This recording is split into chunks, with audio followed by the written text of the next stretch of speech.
ఇక్కడ ఆంజనేయ స్వామిని రావాలి అని అనుకున్నప్పుడు మన రామేశ్వరరావు గారు ఏం పర్వాలేదు, ఈ బాధ్యతని మేము తీసుకుంటాము అని ఏదో చిన్నగా చేద్దాం అని అనుకున్న దాన్ని వారి దగ్గర ఎప్పుడూ కూడా ఏది చిన్నగా ఉండదు. మన రామానుజుల వారిని మనం చూసాం హైదరాబాద్లో, రామ ఆలయాన్ని, దివ్య సాకేతాన్ని మనం చూసాం.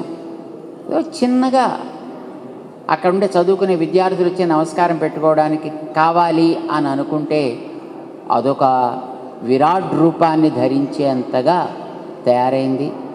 ఇక్కడ కూడా ఆంజనేయ స్వామిని చక్కగా అందరూ ఎక్కడి నుంచైనా సరే దర్శించడానికి వీలయ్యేట్టుగా ఏర్పాటు చేయాలి అని అనుకుంటే సుమారుగా 7-8 కోట్ల రూపాయలు ఖర్చు పెట్టి చేసే అంత సన్నిధి తయారైంది. దీనంతటినీ కూడా చక్కగా చేశారు. స్వయంగా 3 రోజులు వారు ఇక్కడ ఉండి ఆ దంపతులుగా ఈ కార్యక్రమాన్ని చక్కగా నడిపించారు. ఈవేళ ఆంజనేయ స్వామి ఇక్కడికి రావడం జరిగింది. విఘ్న విమోచకుడు ఆయన. మీరందరికీ తెలుసును, ఏ ఆటంకాలు వచ్చినా, ఎలాంటి ఆటంకాలు వచ్చినా వాటన్నిటినీ కూడా అవలీలగా తొలగించి పారవేయగలిగేటువంటి మహావీరుడు ఆంజనేయ స్వామి. రామచంద్రుడికి సీతమ్మని పొందడానికి అవరోధాలు ఏర్పడితే ముందు తాను వెళ్ళి ఆ లంకా నగరానంతటిని కూడా శుద్ధి చేసి అక్కడ ఉండే వాళ్ళందరినీ కూడా ఎంతెంత పాఠాలు నేర్పాలో వాళ్ళకి అంతంత చెప్పి తాను మళ్ళీ వెళ్ళి రామచంద్రుడిని తీసుకుని లంకా నగరానికి వచ్చేటంత వరకు కూడా సీతమ్మ వైపు ఎవడు కన్నెత్తి చూడ్డానికి కూడా గడగడలాడేటట్టుగా చేసేసి అప్పుడు వెళ్ళాడు ఆయన. తర్వాత కార్యక్రమాన్ని రామచంద్రుడు చూసుకున్నాడు. అక్కడ ఆవేళ అవరోధాలు తొలగించి అక్కడి నుంచి నేరుగా వచ్చి మన కొండ మీద దిగాడు. ఇక్కడ విజయకీలాద్రి మీదకి ఇక్కడికి ఇచ్చేసి మన కోసం మీకేం భయం అక్కర్లేదు అని ఒక చేత్తో కాదు 2 చేతులతోటి కూడా అభయ ప్రదానం చేస్తూ ఇక్కడ ఉన్నాడు. విభీషణుడికి భయం వేసింది.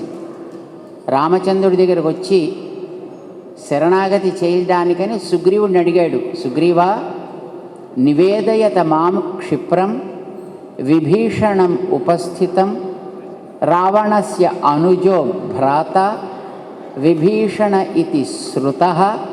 నన్ను విభీషణుడు అంటారా? రావణాసుడి తమ్ముణ్ణి నేను, రాక్షసుణ్ణి. కానీ నావన్నీ వదిలిపెట్టి రామచంద్రుణ్ణి రక్షకుడని విశ్వసించి వచ్చి ఇక్కడ నేను ఆయన ఆశ్రయిస్తున్నా, నా గురించి కొంచెం రికమెండేషన్ చేసి పెట్టవయా అన్నాడు. ఎవరితోటి?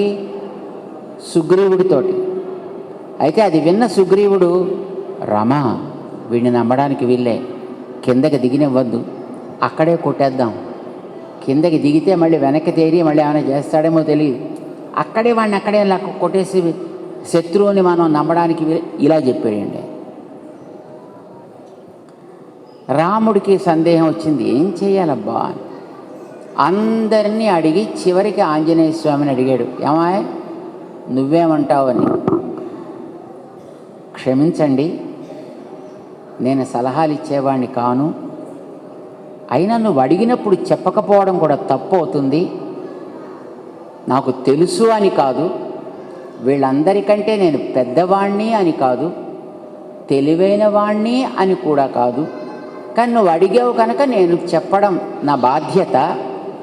అందుకే చెప్తున్నా, ఎవడైనా సరే, శత్రువైనా సరే రక్షించు అని అడిగితే వాణ్ణి రక్షించడమే మన ధర్మము రామా అన్నాడండి ఆయన. అరిహి ప్రాణాన్ పరిత్యజ్య రక్షితవ్య.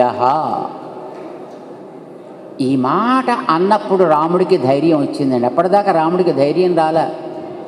ఎందుకంటే సుగ్రీవుణ్ణి తనకి లీడర్ అనుకున్నాడు. లీడర్ ఒప్పుకోకపోతే పనులు ఎలా చేస్తాడు ఎవడైనా? అలాంటిది లీడర్ ఒప్పుకోలేదు, జాంబవంతుడు ఒప్పుకోలేదు, అంగదుడు ఒప్పుకోలేదు, ఎవడూ ఒప్పుకోవట్లేదు.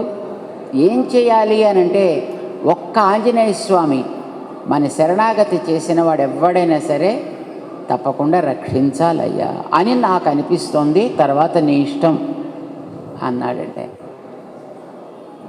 అప్పుడు రాముడికి ధైర్యం వచ్చి, అమ్మాయ కనీసం నాకు ఒక్కడి సపోర్టు దొరికావా, చాలా సంతోషం, తప్పకుండా నేను రక్షించి తీరుతా, ఎవడు ఏమైనా సరే. అభయం సర్వభూతేభ్యో దదామి, అందరి నుంచి ఈ విభీషణుడికి నేను రక్షణ కల్పిస్తా, ఎవడొచ్చినా సరే.